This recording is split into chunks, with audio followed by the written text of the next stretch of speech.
integration is built. Again, the main point of the integration is being horizontal and vertical. Ang horizontal, ibig sabihin, ang isang pasyente o si Maria, hindi po kailangan pumunta sa iba-ibang programa o pasilidad para na makakuha nitong mga serbisyo. Ang sabi ni Ma'am kanina, Lay, kailangan may one-stop shop. Yun po yung horizontal integration. Nakuha yung horizontal, yun po yung service na mayroong governance, HR, and supplies, and mayroong services. Ang vertical naman po is provincial, municipal, barangay. Ibig sabihin, kapag saan pumunta man si Maria, isa lang ang kanyang case file. Mapupunta man siya sa barangay, ma-refer man siya sa munisipyo, ma-refer man sa province, isa lang ang kanyang case file.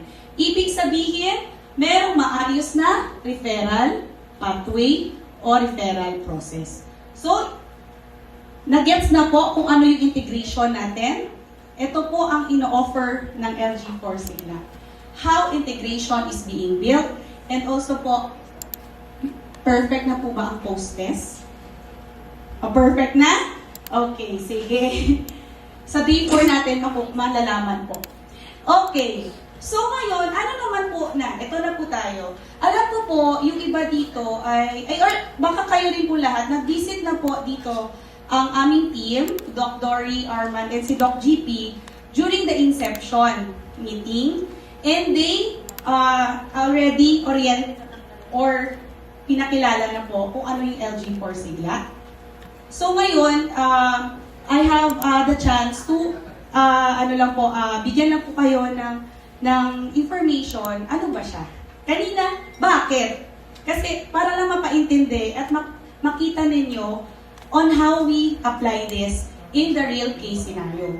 Okay? So, the objective of the LG4 Sigla, kanina sabi ni Ma'am Ella from UNFPA, tingnan ninyo dyan kung saan po or sino-sino yung mga target clients natin na ma-hit po ng program. Ngayon is, ano naman po ang programa? So, first tayo, leadership and governance. The first objective is to learn and govern. So, it enhances leadership and governance po. So, on priority technical competencies on SRH. Later, we will tackle that, kung ano po itong mga iba-ibang competencies, ASRH, GBV, HAPDEV, and MISP for SRH. So, ito pong lahat na technical competencies, andito po siya. Leadership and governance, social protection, inclusion, gender equality, and resilience is the MISP. Familiar naman po sa MISP, di ba? Okay. And bakit po may local action? Because we empower you na kayo mismo ang magplano.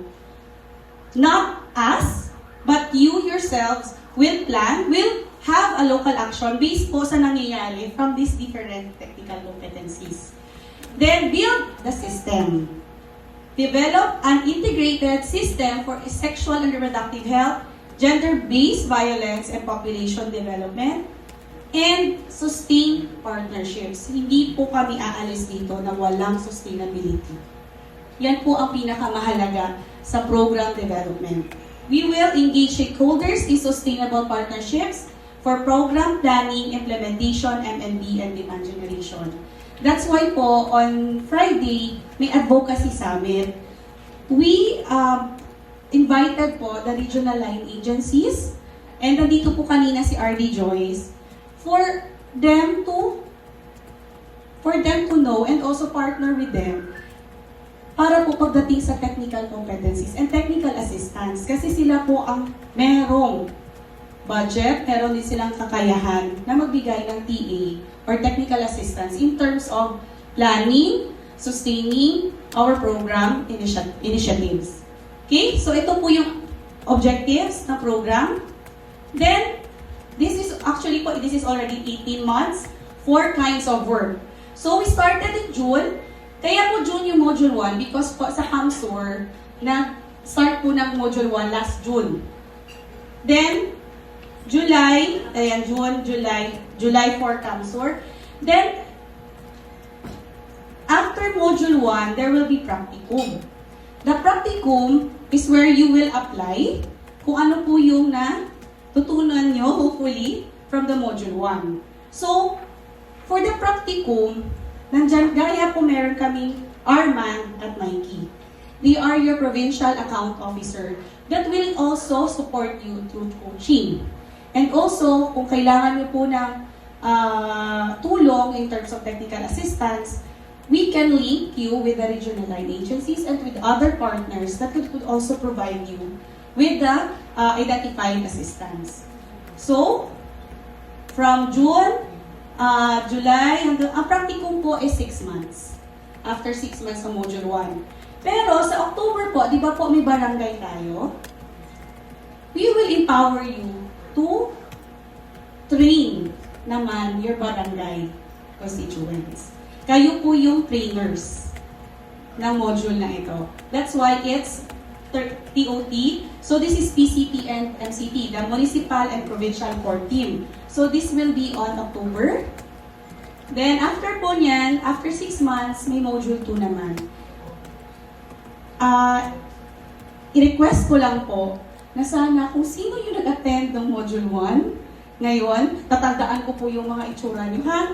Kasi po mahina ako sa names. Sana kayo din po ang aming makita sa TOT at sa Module 2. Okay? Then after that po, Practicum 2, and then we will start conducting the barangay na po. So, sa barangay, kayo na po yung mag-train sa kanila, but we will be there to provide quality assurance and coaching as well. Then, may colloquium. Yung colloquium is graduation. But the graduation po is a validation. Titingnan natin yung roadmap nyo ba from pula, nag-improve into yellow, into green. We have a criteria. So, yun po yung tatrabahuin natin sa practicum. And sa practicum, hindi namin po kayo pababayaan na kung saan kayo. You will be guided. Kasi may roadmap po tayo. Okay? So, this is, the ZFF po kasi, kung familiar po kayo, nakapag-attend, sino po yung nakapag-attend ng MISP? Ayan, nag-aido ko. So, si MISP, it's one of our, din po, ZFF and UNFPE partnership. So, ibang team din po, but headed by Doc Dory din. We also, di ba Doc, BL din, Bridging Leadership. So, every framework po namin, we use the ZFF change model. Ibig sabihin, in assumption that local health leadership can change your system and eventually lead to produce better outcomes. So, itong LG4 Sigla framework, align siya doon sa ZFF change model. Ano? Strong governance. Ano ba ang strong governance? Dapat, you exercise the bridging leadership competencies. Ano kaya ito? We will tackle that. You exercise that. Merong access to human development services, health promotion, and LG4 Sigla capacities. Eventually, if you have these strong governance competencies, you have an integrated and a resilient system for you to lead to a better outputs. Or, etong mga outputs na to, ano ba to? Gender and social norms change, strengthen governance, accountability, resilience programming. And eventually po, ito naman ang gusto natin. Mag-reduce ang maternal deaths, ma-reduce ang unmet needs for family planning, syempre, reduce ang adolescent pregnancy, and reduce yung GBV. So, yan po yung health change model. We start with a strong local health leadership. Sino ba ang leaders na to na ibig sabihin namin? Kayo pong nakaupo dito. Okay? So, this is the ZFF po na health change model. We use this po ever since po nag-start ang ZFF. This is 2012, before ba 2012, wala pa po ako sa ZFF. So, ito po yung naniniwala kami na gumagana siya. Okay? So, ano ba yung program areas? Nasa pre-test ba to? Naku, yung mga hindi pa na pretest, perfect na din. Diba? Sige po. So, sa program areas, nandito din po siya, diba? So, ang program areas is SRH, or Sexual and Reproductive Health, Adolescent Sexual and Reproductive Health, GBV Prevention and Response and Gender Equality Leadership, MISP, or yung Minimum Initial Service Package, specifically for SRH, and Population and Development. So, perfect na ang pretest? Okay. Trinay po namin talaga maging pangalan niya. Nandito siya.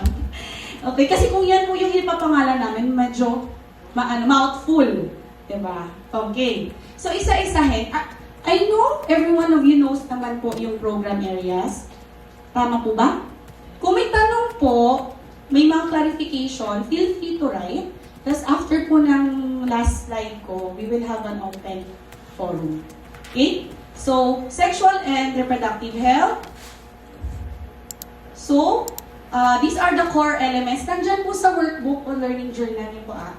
So, ang SRH ba ay para lang sa babae? Ang sexual and reproductive health po ba para lang sa babae? No! No ba? Gising tayo, gising. So, no kasi,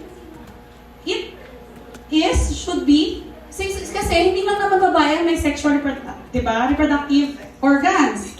Okay, so it's all. So, ang core elements na sinasabi is, sa sexual and reproductive health, you have a safe pregnancy and childbirth, family planning. Ang lalaki ba? Nag-undergo ng family planning?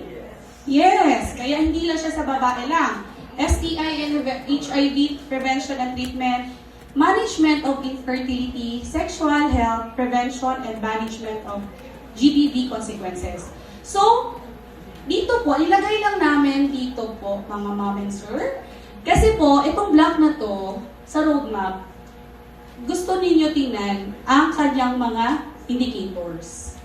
Pag sinabi nyo, are your SRH system or services, maganda ba siya, maayos na ba siya? Ito po yung mga block na indicators. Okay? Next po, ito yung framework are those references po na kinukuhanan namin. So for SRH, ano sinasaklaw niya? RPRH law at UHC. So target clients natin, di ba, hindi lang siya pang babae, it's for women and men. So, of reproductive age, which is 15 to 49 years old.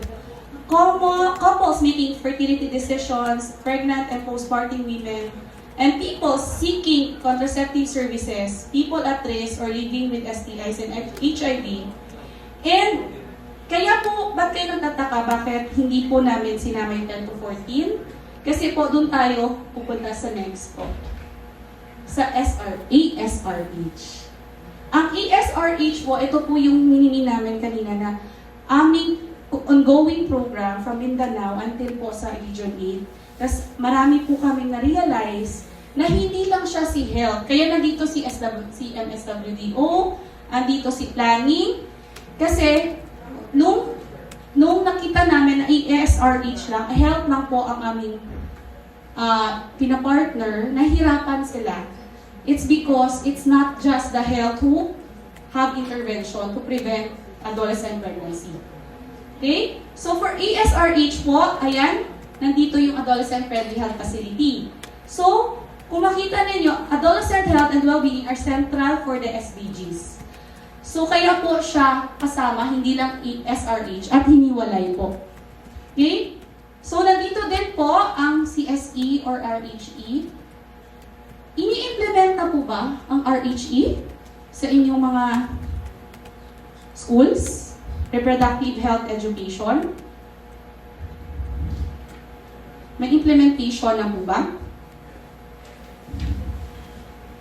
Ano po siya? Pwede niyo pong i-pause muna i-pause niyo itong question na to because we will ask you for the roadmap. Nasa roadmap po siya if nag-i-implement ba ng reproductive health education ang DepEd or ang school ninyo. Okay? Then, the other core elements are also same po doon sa SRH. Pero ito po yung bago yung referral for GBV to survivors like Maria and peer educators. May peer education. Wala tayong LYDO, Armando? Walang, sino po ang line doon din? Okay. So, may peer education na ba dito? As to the term po, technically parang hindi ko alam kung education. Peer to peer po ito, ibig sabihin, CMH ang nagbibigay ng education. So far, ma'am, ang peer-to-peer education, ginagawa nila sa POPCOM in coordination with YDOs. Kasi kami po yung nagbibigay ng team facilitators. Facilitators. So, merong pool of facilitators sa province. Yes, ma'am. Nagbibigay po ba kayo ng assistance? Example, gusto ni Karamoran mag-peer ed. Nagbibigay pa kayo, sir, ng assistance. Example, gusto nilang i-educate or i-TOT yung mga peers nila. So far, wala pa namang Wala pa. nagre-request. Wala pa. So, wala pang demand. Wala pa naman. Okay, sige. Dito naman sa municipal level, ma'am. May peer ed po. Wala pa. Okay. Yun ang ating tatrabahuin. Kasi, we understand po, pagdating namin nung sa Samar at Southern Leyte, noong 2023, they don't know ano ang gagawin sa peer educator. Ano ang ginagawa sa peer education. So, pwede po nating ma-take note yon. And nasa roadmap po siya. So, pwede na natin i-take note.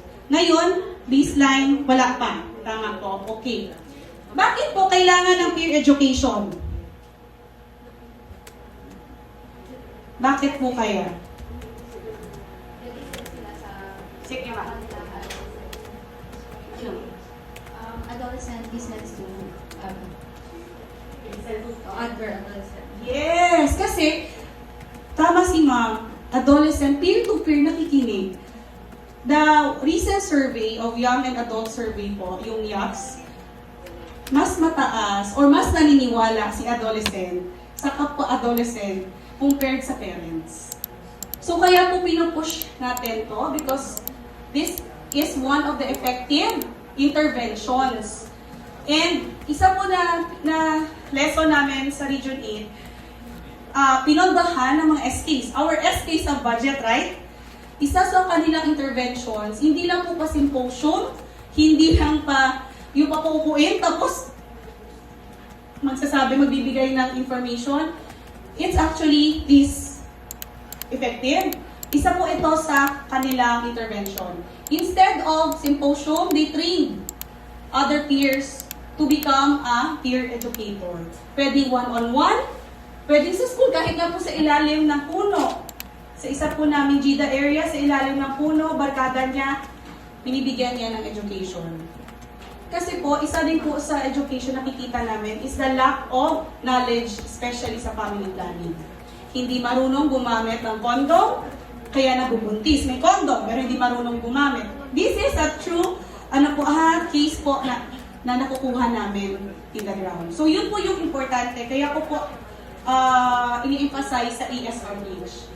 Next is yung youth participation in governance. Our SKs have 1% or 10%. 10% po na budget automatically sa barangay. Yung 10% na yan, hindi siya pwede pa sports. Tama? Kasi may NYC, may PYDP, may Philippine Youth Development Plan. Not iba-iba po. May help po doon, mayroong education, may livelihood. So, we make sure na the youth is participating in governance and multi-stakeholder process. Ang tanong, Doc, pupunta ba sa'yo ang SK para makipag-partner? Hindi. Doc, hindi daw umaattend. Ang isa po nating criteria sa governance, how functional are your local health board? Isa sa sub-indicator, may youth representative ba sa local health board? Kasi dapat, yes, wala. Kasi dapat sila ang boses. Sila din ang nakakaalam ng needs ng mga bata. We cannot dictate the adolescent. Correct po ba? So, why po ini-emphasize ko, this is governance. Youth leadership and governance po siya. It's one of the framework na effective po sa Mindanao. Kasi ang ginawa po namin, talagang pinokpok namin ang SK na makipag-partner kay MHO, makipag-partner kay social welfare. Kung wala kami, hindi sila magkakilala sa term nila, sa 3-year term nila.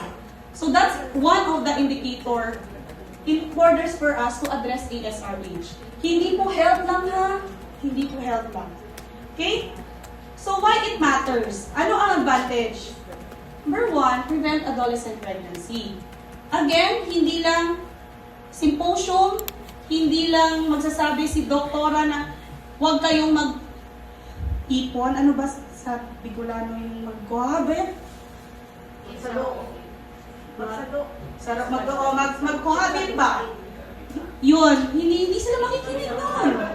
Kasi ba't naman ako makikinig kay doktora? Ba't naman ako makikinig? Eh, wala namang sanction sa akin. Diba? The driver kasi po ng adolescent pregnancy ay sobrang lawak po. May social determinant siya. And ang mangyayari, kung may adolescent pregnancy, marami mag-drop out, katulad ni Maria. Tama? And tawag po natin dyan, intergenerational poverty. Ano po yun? Tuloy-tuloy. Pag ako nabuntis ng maaga, ang anak ko, nabubuntis din na maaga, ay okay lang pala, nabuntis si mama. Nung maaga ako din. So walang mangyayari sa kanyang economic. Diba? So, ang nangyayari, it reduces STI po. Kasi, di ba nga, we encourage to have a family planning. One of the STI and HIV, alam po natin to, condom use. Especially right now, we cannot control the adolescent in terms of information because of social media. What we will do is to give them the right information.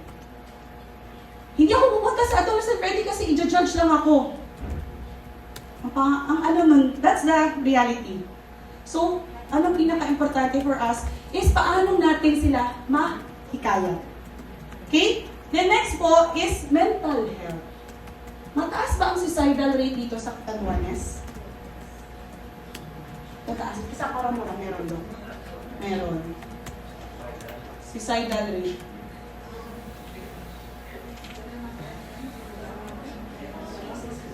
Cases. Pero po, one case is already enough. Correct? Kung pwedeng may intervention, kailangan siya. Because one is already alarming. Okay? Every munisipyo po na napuntahan ko from Luzon, Visayas, at Mindanao, meron at meron. Wala po kung mayaman ka o mahirap. Merong atalista na sa yaman siya. Nagpatikawakal sa school pa. At meron din poor. Kasi walang pinipili ang mental health. Okay? The next po is si Maria. Sa tingin nyo, depression o hindi? Si Maria kanina. Pwede siya magpatikawakal. Wala siyang suporta sa partner. Malamang walang suporta sa parents. Ba't buti na lang hindi niya ginawa, tinuloy. Next po is reduces child marriage and early unions. Ang partnership po namin with ZFE, ang partnership po ng UNFPA, meron pong ginawang survey na child marriage and early unions dito sa buong Pilipinas. And pinakikita po mga reasons ng child marriage and early unions. So, ngayon po, hindi lang sabihin mo, ay, katulad sa Mindanao, IP yan. Diba po sa Muslim, ganon. Pag pwede na silang magpakasal na, tawag ba dito, meron silang tawag info-force marriage or meron arranged marriage.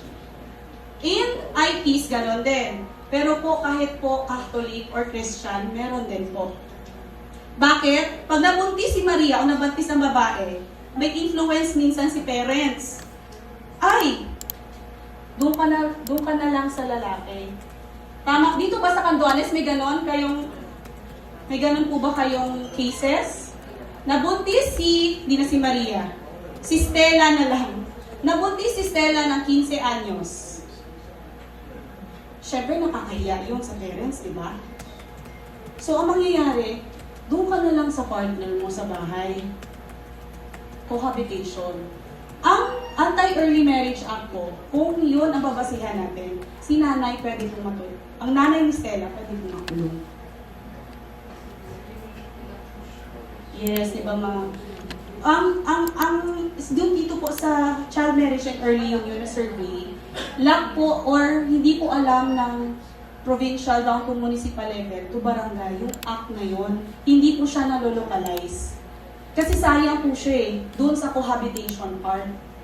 Ang nangyayari, kung si Stella nandun na nakatira kay partner, repeat, pregnancy. Wala pang 18 years old. Nakatatlo, nakadalawa na. So this is, na-reduce po sana natin yung child marriage or kahit early unions. Ibig sabihin sa isang bahay lang. Next is, yung may mga rights po yung child. Diba po? Then, strengthens demographic dividend. Ibig sabihin, naalala niyo po yung pinakita ni RD kanina na parang bell,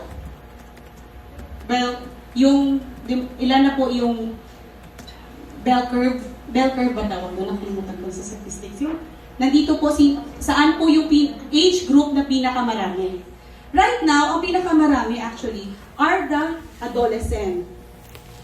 Pag sinabi kong demographic dividend, after 50 or 20 years, yung mga marami na yan ng mga adolescent, sila na yung working age.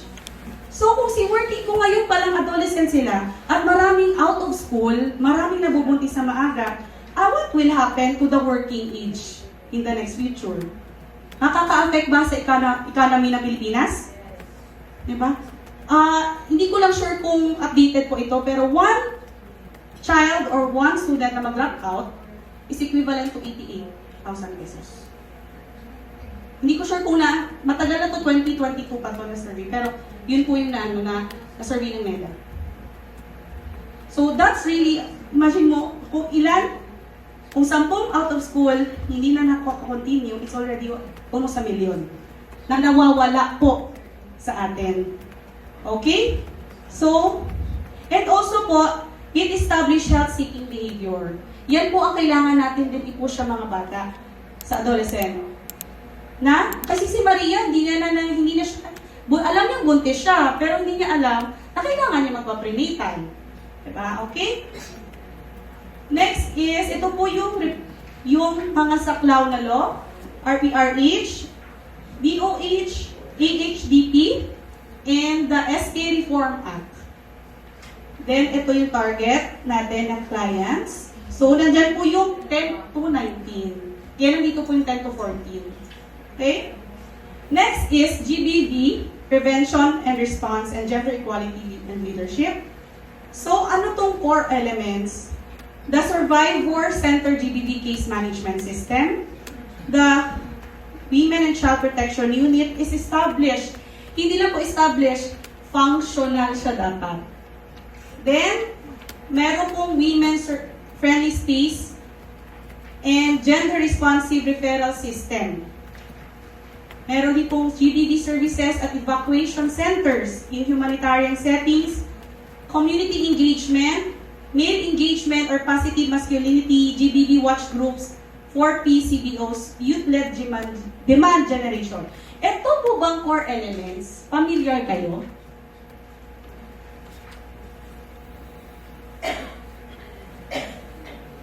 Meron po ba kayo? Yung iba daw. Yung iba. Okay. Sige. Kaya ko po tinatanong, para po aware kami, how extent are we going to give the technical assistance in terms of addressing gender-based violence? Okay? Next, ano yung mga framework na yan po? Anti-VAUSI, anti-rape law. Lahat po ito ay familiar naman kayo, di ba? Ang rami po nating laws actually. Okay? Then, target clients. survivors, at-risk population, women in abusive relationships, which is si ano po yun, Maria, LGBTQ survivors and those at risk, internally displaced women, women and girls with disabilities, and indigenous women. Sa Catanduanes po ba, may indigenous people group? Wala, okay, sige po. So bakit siya nagmamatter? Because it protects survivors and reduces immediate and long-term harm. And lowers po the health burden, especially po sa mental health. And prevents intergenerational transmission of violence. Ay, si tatay, okay lang na sinasakit si nanay. So ako pang nag-asawa, ganun din. Parang intergenerational poverty din siya. Then supports women economic and political participation. Okay? Fulfills commitment under CEDAW, Beijing Platform for Action. Ito po yung mga CEDAW is sinerch ko na siya, nakalimutan ko lang. It's on sige, balikan ko to ulit. Sinerch ko na siya kanina. These are the commitments that we want to follow po. These are the para pong UN. We want to follow those principles po in implementing our interventions here. Enforces existing legal protections that often remain under-implemented.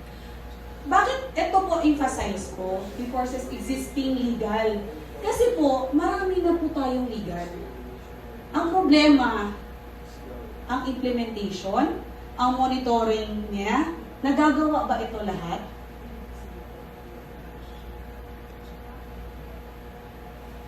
Alam natin may law, pero ba na-implement po ba siya sa inyo? Na-implement po ba? Kapag example, meron na kaso, na-implement ba natin ito? Balikan niyo po sa sarili ninyo as a leader. Okay? So, gender equality and leadership. Ano yung pagkaka-integrate natin sa kanya? Being a gender-responsive leader means recognize nyo yung women and women have different needs. Yung women and men, different needs, constraints and opportunities, and deliberately designs policies and budget and services. And address those differences. While gender transformative po, later ipakita ko sa inyo ano yung mga ginagawa na ninyo, kasi may God kayo, di ba? Ginagawa na ninyo possible intervention kung in terms of gender responsive and gender transformative. So, these are just to know po ano ang difference niya. Example po ng result ng CEFNU o yung Child Early Marriage na survey sa Pilipinas. In terms of gender, ay ang boys daw po, male, na mga bata, nadi-discriminate sa or mas prone sa bullying compared sa babae. And ang boys, ang mas maraming drop out. Tama ba? Ang drop out. Agree or disagree dito sa Catanduanes? Yes. Yes, ma'am. Sige, hindi. Okay lang. Agree ba? Agree. Bakit kaya? Bakit kaya mas sila ang prone sa drop out? They are utilized for to help the families. They are engaged in child labor. mostly. Kasi ang pwede ma'am, ang thinking, ay lalaki ka naman, mas masculine ka. Kasi pag construction worker, pwede as early as di ba? Pwede ba? Survey po, ito ibig sabihin, totoo siya. That's already this difference nangyayari. Isa yun sa mga gender ng results na nakita namin. Hindi namin yun na hindi po ng research na po yun, hindi na in-expect na may ganun palang difference in terms of dropout, in terms of early job po ng mga bata. At saka bullying po pala. Yung lalaki, mas binubuli compared sa babae. Yun po yung sa survey. Okay? So, ito po yung sabi kong concrete steps. Gender responsiveness and gender transformative. So, si gender responsive steps, ito yung meeting the needs. Ano po siya? Yun yung 5% ninyo.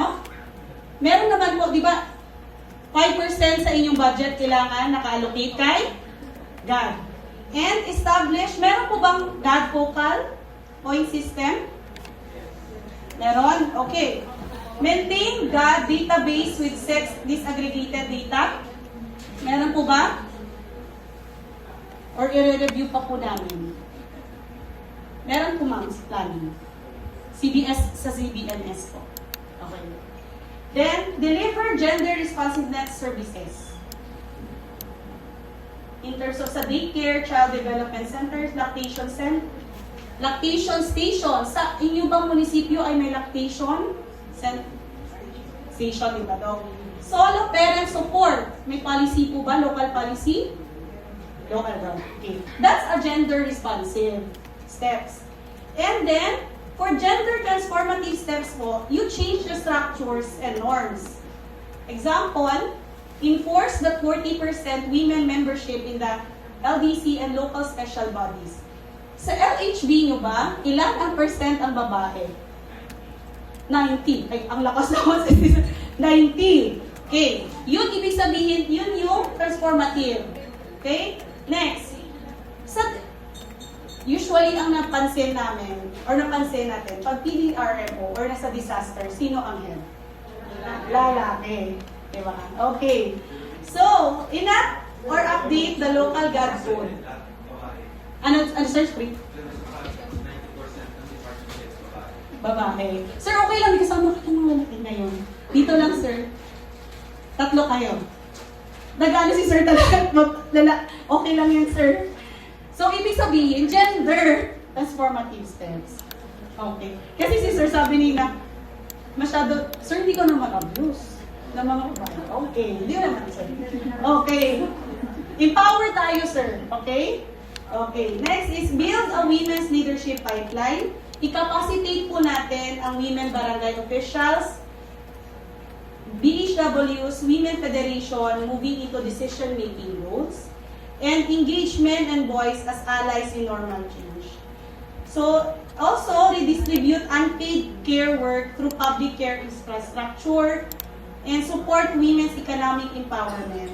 May mga CSOs po ba dito sa Catanduanes sa women's economic empowerment? Meron po ba? We, ang tawag ng PCW yun eh. Sige po. Pag ano na po natin, we will check po kung ano yung mga meron kayo dito sa Catanduanes. Next, track institutional maturity using PCW gender mainstreaming. Ginagamit po ba nito nila? Yung gender mainstreaming po. Sige. Okay. So these are the concrete steps between gender responsive. Yung ginagawa niyo, ibig sabihin, is already gender responsive and gender transformative. Okay? So next po is MISP for SRH. Familiar. Alam ko, familiar kayo. Ang tanong ko, last Typhoon 1, last year, ano po ang mga objectives na nagawa ninyo related to MISP?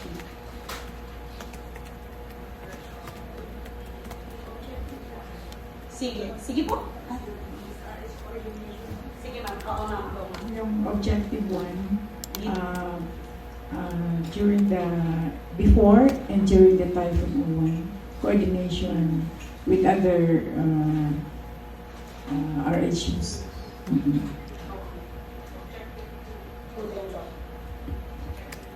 Student ma'am. Okay? Prevent sexual violence at home. Okay? So, 3 to 6, wala ka ma'am. Sige po. Yung objective 4, prevent excess maternal and newborn. Yung deployment of near to deliver pregnancy to halfway house, yan po yung ginagawang initiative. Okay. Sige. So, 1, 2, 4 po, ma'am. 5.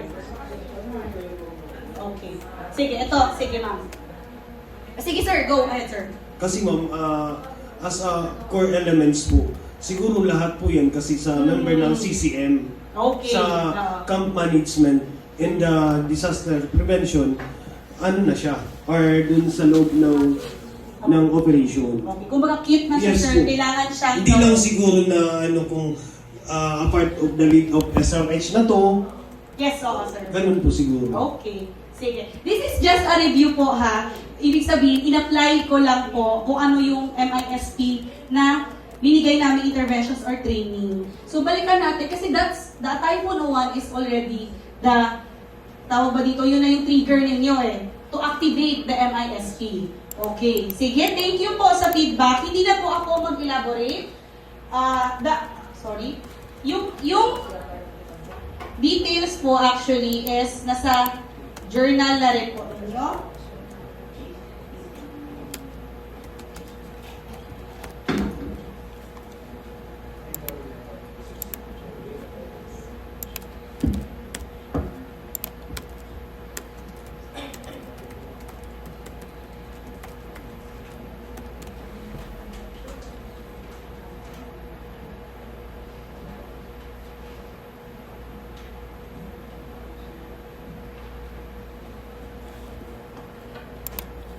Okay. So, these are the frameworks, target clients, and what it matters. Okay. Ang next po na area is the population and development. That's why po nandito si RD, Joyce kanina. Because we want to integrate the program in terms of population and development. And one of our speakers po is the former Executive Director of Commission on Population or POPCOM, si Doc GP.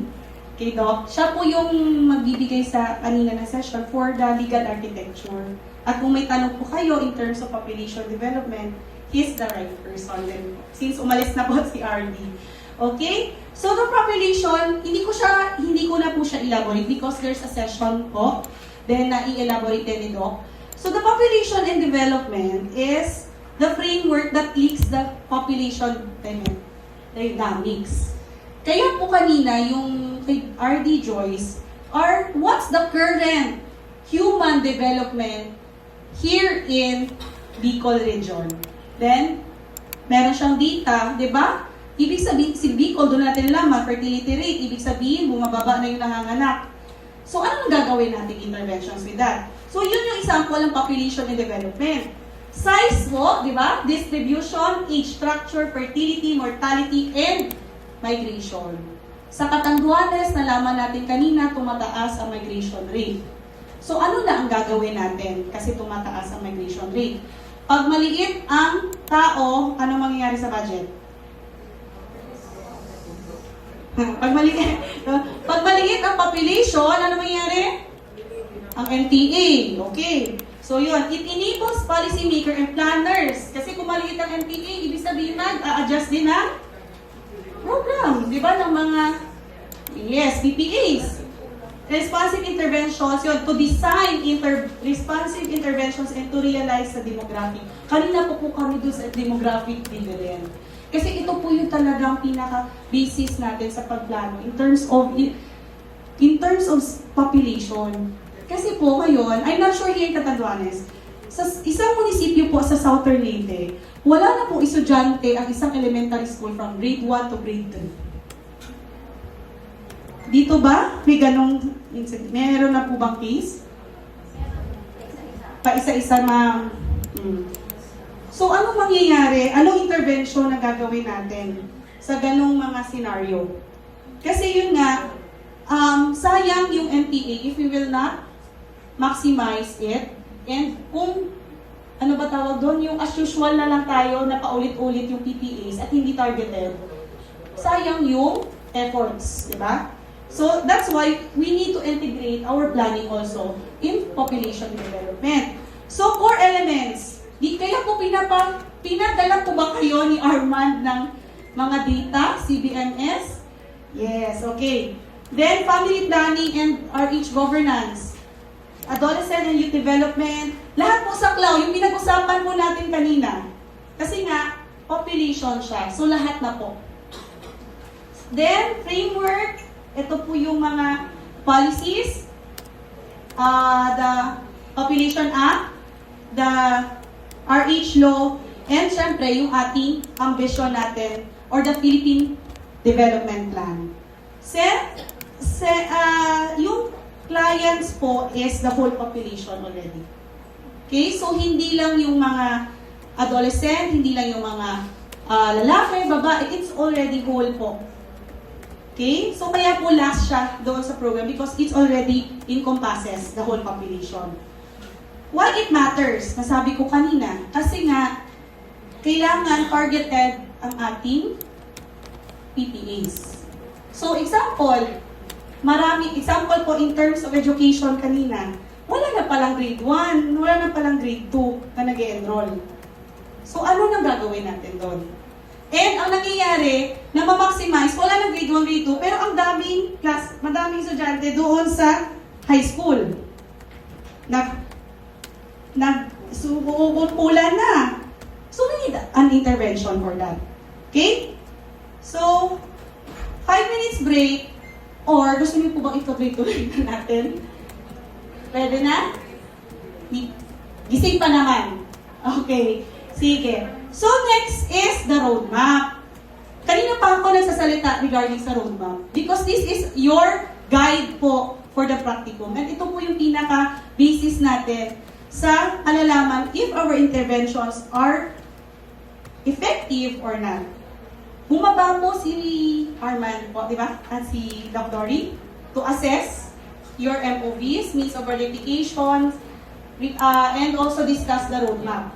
So, ang roadmap po, actually, is consists of yung kanina, vertical and horizontal.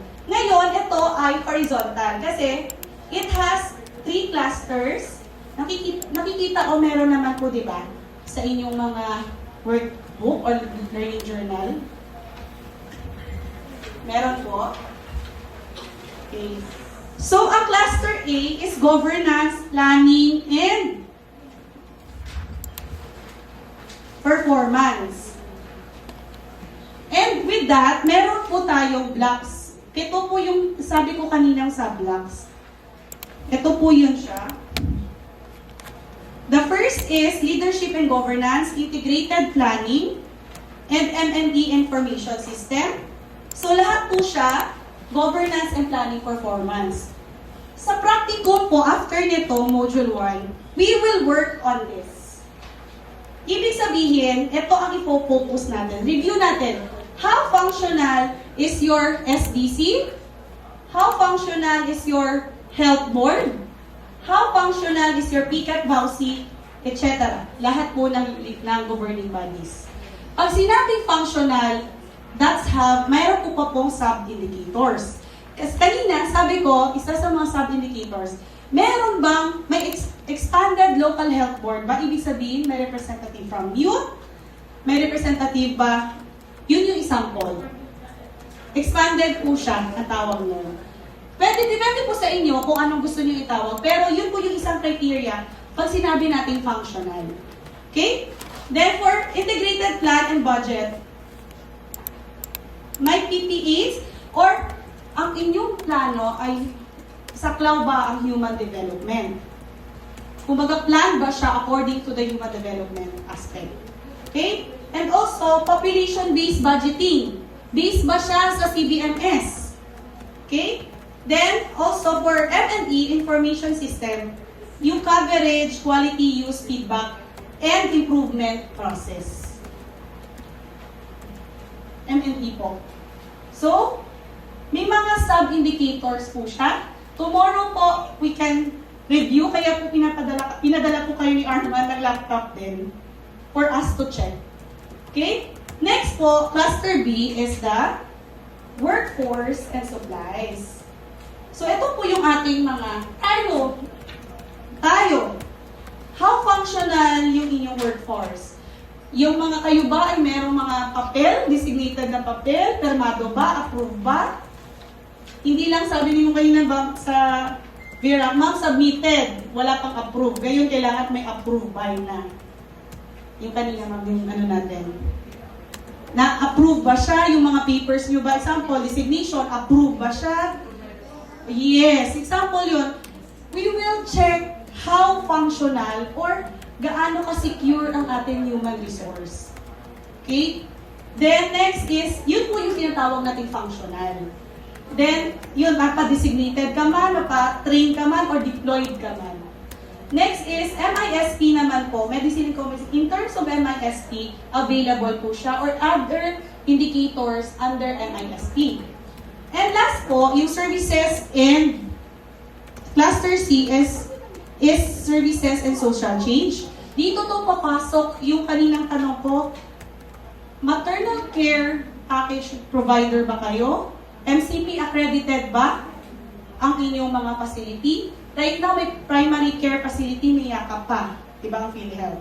So, dyan natin i-check kung ang facility ba ay well-maintained, may quality services, so that we will check na tulad ni Maria, pupunta ako sa facility na merong serbisyo na mabibigay sa akin. Next is the demand generation. Ito yung sa youth. How empower are your youth in your community? Sila ba ay may boses? Sila ba ay napapakinggan? Sila ba ay natatap? Or na nakukuhaan ng opinion pagdating sa pagpaplano? That's the demand generation. So all of these po, clusters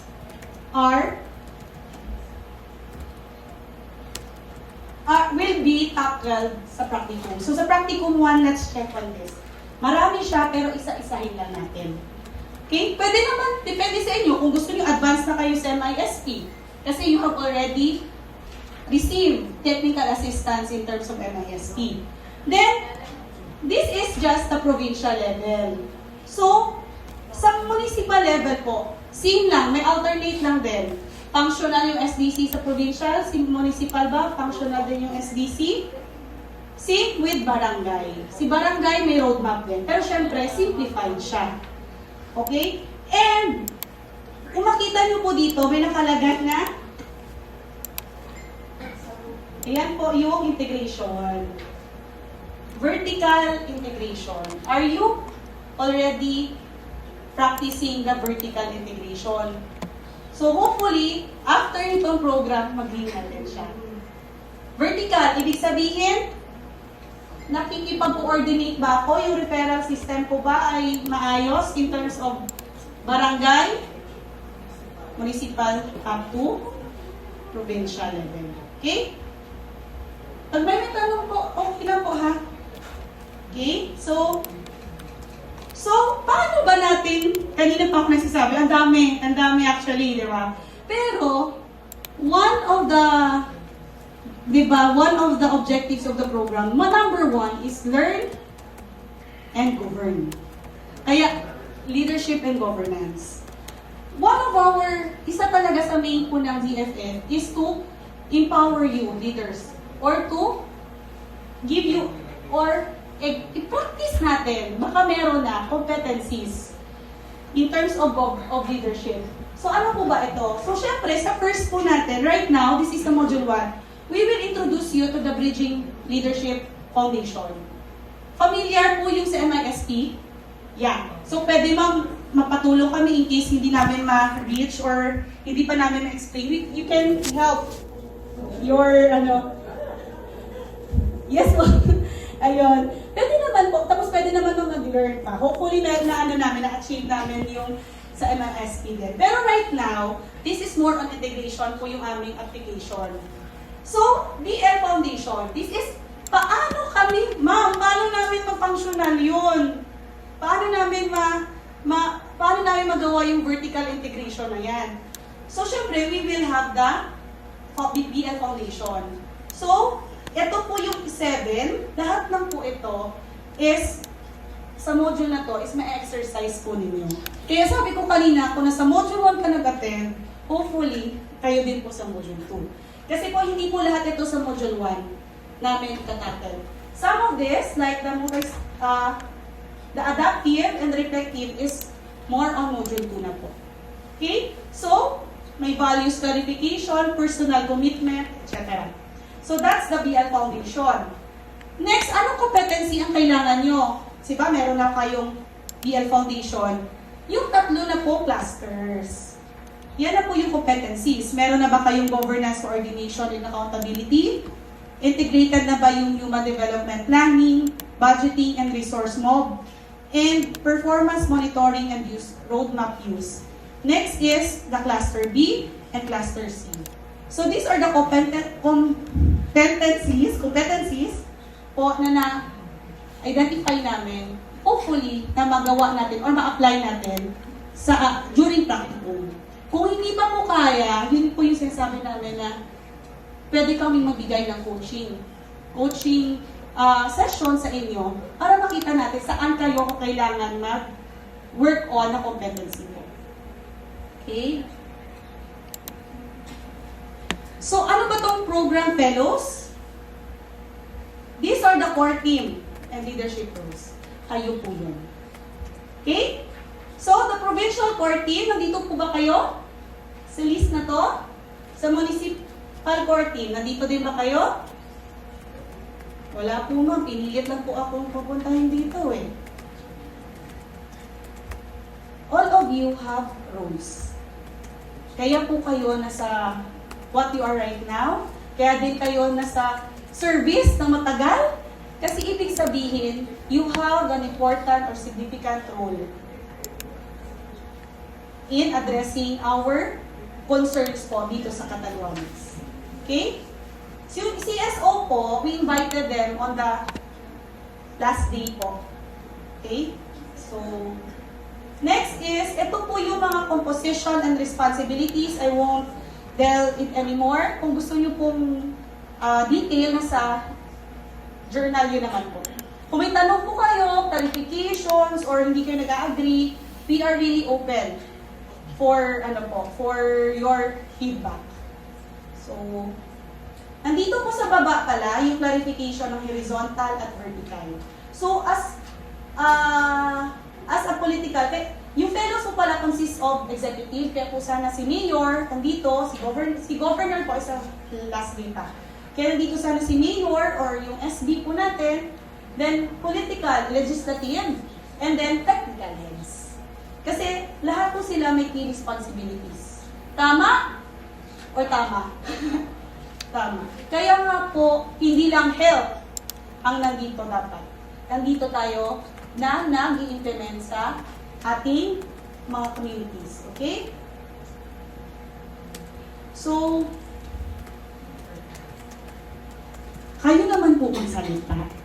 Kamusta po sa pakiramdam na, or isang tanong na lang, kamusta sa pakiramdam na na-realize ninyo yung kanina kay Maria at paano ninyo sa tingin ninyo na masosolve natin si Maria from fragmented to coordinated pathway. Ang tanong ko lang po ngayon, kamusta po sa pakiramdam na na-realize ninyo na meron pa palang gaps? Kung meron pang gaps. Kung wala, kamusta rin po sa pakiramdam?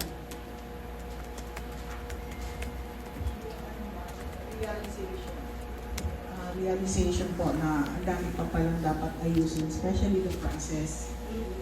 But the main thing is that siguro iba-iba ang municipality because ang bottom line talaga kung is really the budget.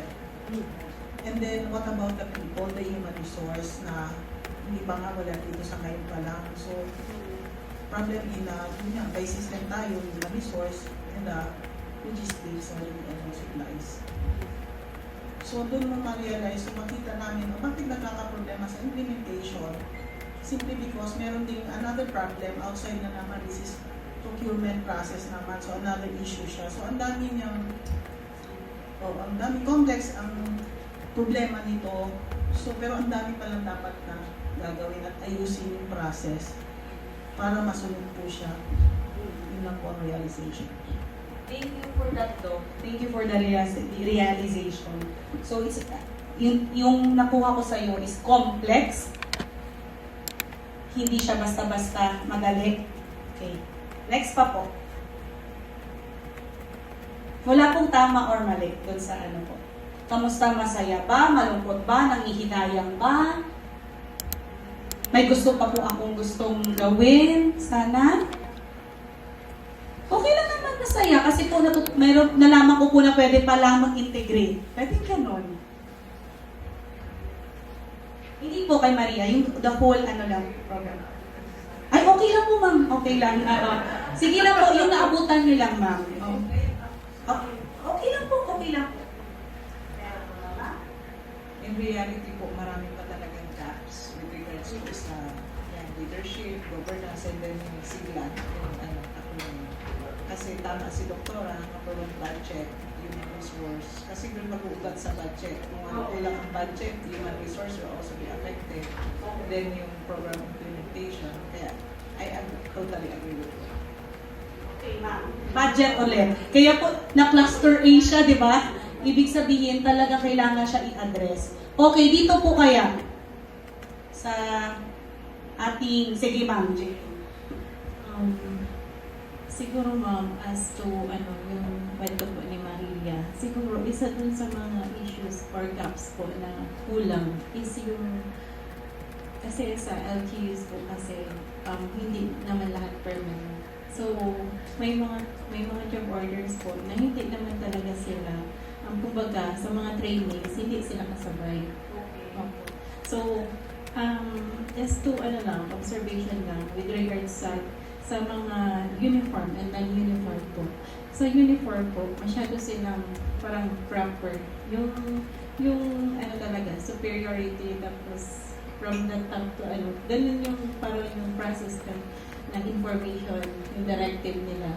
Madali. Kumbaga, unlike sa mga non-uniform, syempre, dahil civilian nga, medyo improper yung ways ng disseminate ng mga directives, medyo parang pag minsan sinabi ng ganito pero iba yung So siguro may gap.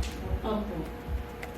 Siyempre yung changes din sa mga sa leaders, sa leadership. sige ma'am. So, ang nakuha ko kay ma'am is how clear are the directives from the tama po ba, ma'am? How clear are directives? Example, nag-start pa lang sa memo. Memo, tamba, EO pa lang. Clear ba? Yun, actually, ma'am, tama yun. Pwede yung papasok sa cluster B, yung feedback. Kapag ba nag-write or nag-issue ng EO, naiintindihan ba nung mag-i-implement? Tama ba, ma'am? Yun yung pagka-nakuha ko. Tama. Yun yung isa pong indicator. How clear are the policies being issued in our community. Okay? Kasi po, yung kanina ma'am, ang nakita din natin gap is merong policy, merong implementation, pero hindi na monitor. Tama po ba? Agree or agree? Agree. Okay, tama. Yung isa pa ma'am is, yung last ma'am? Political transition. Tama yun. Because may mga kanya-kanyang agenda. We are trying, ma'am, di ba, yung isa po nating ng program, what we will offer is, this is sustainable and hopefully, hindi siya maapektuhan in terms of political transition. That's why po, pinaulit-ulit namin yung policies. Kasi ibig sabihin, yun yung magiging ngipin ninyo. Pagbago na naman si Mayor, ito kasi yung policy, ito yung kailangan. So, kailangan natin siyang gawin. Hindi pwede na i-stop o i-pause natin itong certain PPE na to. Okay? Meron pa po or meron pa pong gustong i-clarify? Sige, Ma'am Ray. Additional insights na lang din po, ma'am. Natuwa po ako, although nung data collection pa lang, kasi although sabi nga nung mga kasamahan ko sa DILG, sabi ko, sasama ba kayo doon sa 3D? Sabi niya, parang may napili na silang mga pero talagang ako, nag-request talaga kami kay Piling maka-attend po ako kasi on the meeting pa lang, nagustuhan ko po kasi yung mga data. Kasi unang-una, pagdating natin sa local government unit, yung social, ngayon pa lang namin na dapat may separate din yung social clusters na dapat exclusive lang for that certain din. Kasi kami sa usual na ginagawa ng mga local government unit is talagang buo sila, nagbi-meeting, hindi lang exclusive for the social lang talaga para pag-usapan yung issue. So, maganda po siya kasi mas hihimay-himayin po natin yung mga gap from the barangay to municipal to provincial. So, maganda po na may mga representations ang mga local government unit. And isa sa mga sa nakita ko, na nakita din namin last year, na sinimulan naman namin na baguhin, is yung mga barangays kasi, lalo na kung may mga VAUSI cases, tatawag lang sila sa MSWD. May client kami na for referral. Pero wala silang document na binibigay na dapat meron tayong referral system na from the barangay, i-refer sa inyo, hindi na tayo mag-interview pa sa kanila para maulit natin yung tinatanong ng mga data sa kanila. Kasi may referral na.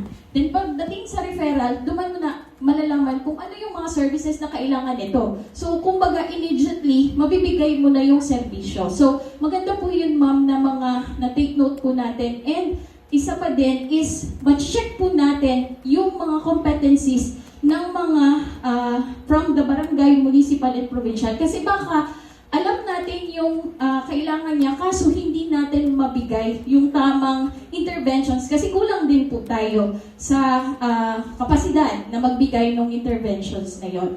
Lalo na, alam naman natin, pagdating sa context ng, sa ang dami-daming mga loads ng ating mga, kaya, kumbaga, malalaman natin kung ano ba yung mga gaps when it comes to structure? Kulang ba tayo ng tao? Kulang ba tayo ng trainings? May problema ba sa local policy? So, mahihimay-himay po natin yon. So, talagang pinilit ko, ma'am, na maka-attend na dito para malaman ko din. And pagdating din sa barangay, pag-capacitate po namin is ma-incorporate na po natin itong mga bagong may share po ng inyong foundation. Thank you po.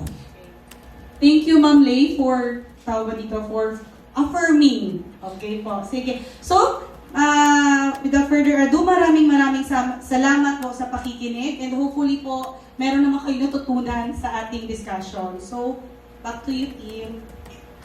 Thank you so much, Ms. Cindy, for laying down the foundations and then for discussing the clear picture of the ZFFU and FPA LG4 Sigla program. And now that we have a full grasp of where we are headed, it's time to ground ourselves po muna and prepare for the rest of our journey together. And since medyo very information overload tayo, we'll be giving you 5 minutes